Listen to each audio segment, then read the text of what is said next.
श्री बांके बिहारी की जय, श्री गिरिराज महाराज की जय। प्रिय भक्तों,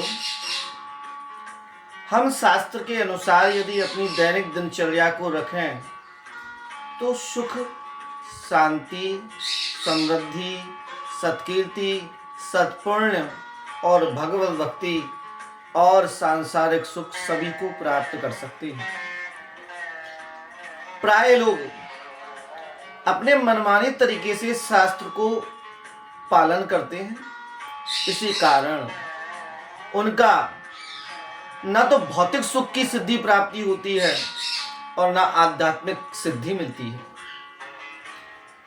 इसी विषय में, शास्त्र के पालन के विषय में ही मैं आपको 16 संस्कार के विषय में कुछ जानकारी देना चाहता हूं।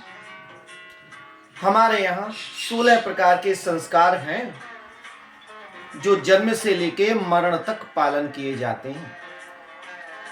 संस्कार 2 प्रकार के होते हैं। पहला होता है सांस्कृत और दूसरा होता है प्राकृतिक। तो जो सांस्कृत संस्कार होता है उसमें अनेक प्रकार के पेड़ पौधे, जड़ी बूटी, मसाले इत्यादि आते हैं जो कि उत्पन्न अलग रूप में होते हैं, किंतु उनका प्रयोग कूटकर, पीसकर, छानकर इत्यादि अनेक रूपों में किया जाता है। दूसरा संस्कार है प्राकृतिक। प्राकृतिक संस्कार में मानव जीवन आता है और उन संस्कारों में प्रथम संस्कार है गर्भाधान संस्कार। इस गर्भाधान संस्कार के विषय के माध्यम से मैं यह बताना चाहता हूं कि यदि हम शास्त्र का पालन करें और शास्त्र के बताए हुए नियमों पर चलें तो हम दिव्य और तेजस्वी संतान की प्राप्ति कर सकते हैं। क्यों? क्योंकि अन्य जीवों की उत्पत्ति में उनको केवल खाना, पीना, ओढ़ना और सोना यही बुद्धि दी गई है ईश्वर के द्वारा, किंतु मनुष्य को क्या दिया गया है? मनुष्य को दिया गया है ज्ञान, मनुष्य को दिया गया है विवेक। इन 2 चीजों के माध्यमों से वह संसार और संसार को बनाने वाले दोनों की प्राप्ति कर सकता है। इसी नियम के तहत हमारे सनातन धर्म की परंपरा में मनुष्य जीवन को तेजस्विता, दिव्यता और आध्यात्मिकता प्रदान करने वाली एक अत्यंत दिव्य तेजस्वी प्राकृतिक शास्त्र के द्वारा नियत एक विधि है और उस पहली विधि का नाम है गर्भाधान संस्कार। इस संस्कार के माध्यम से प्रत्येक जीव तेजस्वी भय दिव्यतामय संतान की प्राप्ति कर सकती है।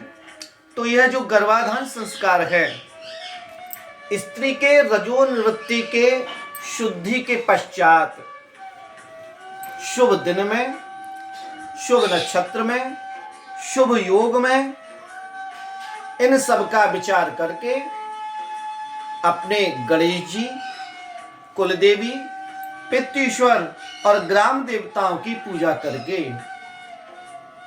रजोनिवृत्ति के 5वें, 7वें, 9वें, 11वें और 13वें दिन में स्त्री पुरुष संग के माध्यम से उनको कन्या रत्न की प्राप्ति होती है और उनको 12वें, 10वें, 8वें और 6वें दिन में स्त्री पुरुष संग के माध्यम से इस मनुष्य जीवन में पुत्र रत्न की प्राप्ति हो सकती है। किंतु इसमें कुछ चीजों का निषेध भी है। गर्भाधान संस्कार चतुर्दशी, पूर्णिमा, अष्टमी, एकादशी, भगवत पर्व दिन, संक्रांति के दिन नहीं करना चाहिए। यदि हम भगवान के बताए हुए नियमों का पालन करें तो हमको सब कुछ प्राप्त है, अन्यथा यह शास्त्र विधि मुत्सृज्य, जो शास्त्र की विधि का निरादर करे तो उसके लिए क्या प्राप्त होता है? न मोक्षे न पराम गतिम, न मोक्ष मिलेगा न गति मिलेगी, न यहाँ पर सुख है न वहां पर सुख है। इसलिए हमारा पहला संसार में आने के बाद शास्त्र के द्वारा जो नियम पालन करने का पहला विधान है वह है गर्भाधान संस्कार। इसी के तहत मैं अगली कड़ी में आपको अन्य अगले संस्कार के बारे में विशेष जानकारी दूंगा। श्री राधे राधे, जय श्री कृष्णा, जय गणराज जी की।